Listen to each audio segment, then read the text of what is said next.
À la une de l'actualité, le ministre des Ressources hydrauliques et de l'Irrigation, Mohamed Abdel Aati, a affirmé l'attachement de l'Égypte à poursuivre les négociations du barrage de la Renaissance pour aboutir à un accord juste et contraignant pour tous.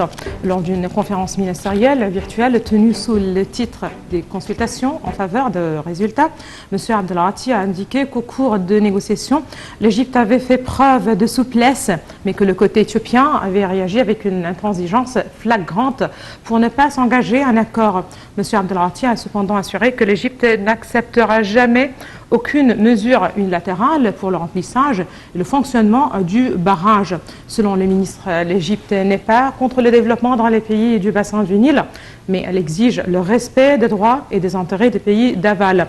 Le ministre des Ressources hydrauliques et de l'Irrigation a d'autre part indiqué que l'Égypte avait conçu une stratégie des ressources hydrauliques jusqu'à 2050 ayant pour but de surmonter les grands défis qu'affronte le secteur hydraulique dans le pays.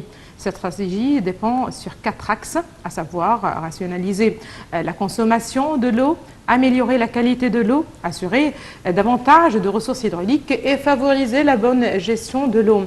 Selon le ministre, l'État a adopté au cours des dernières 5 années plusieurs mesures pour mieux faire face aux défis et aux urgences touchant le secteur hydraulique.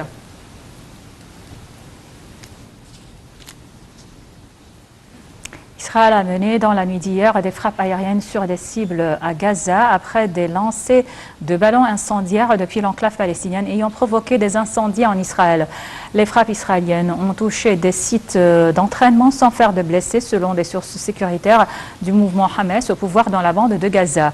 L'armée de l'occupation israélienne a de son côté précisé qu'en réponse aux ballons incendiaires lancés en direction du territoire d'Israël, des avions de combat ont frappé un site de fabrication d'armes appartenant à l'organisation terroriste Hamas. Les ballons incendiaires lancés depuis Gaza ont provoqué 4 incendies en Israël qui ont été rapidement maîtrisés.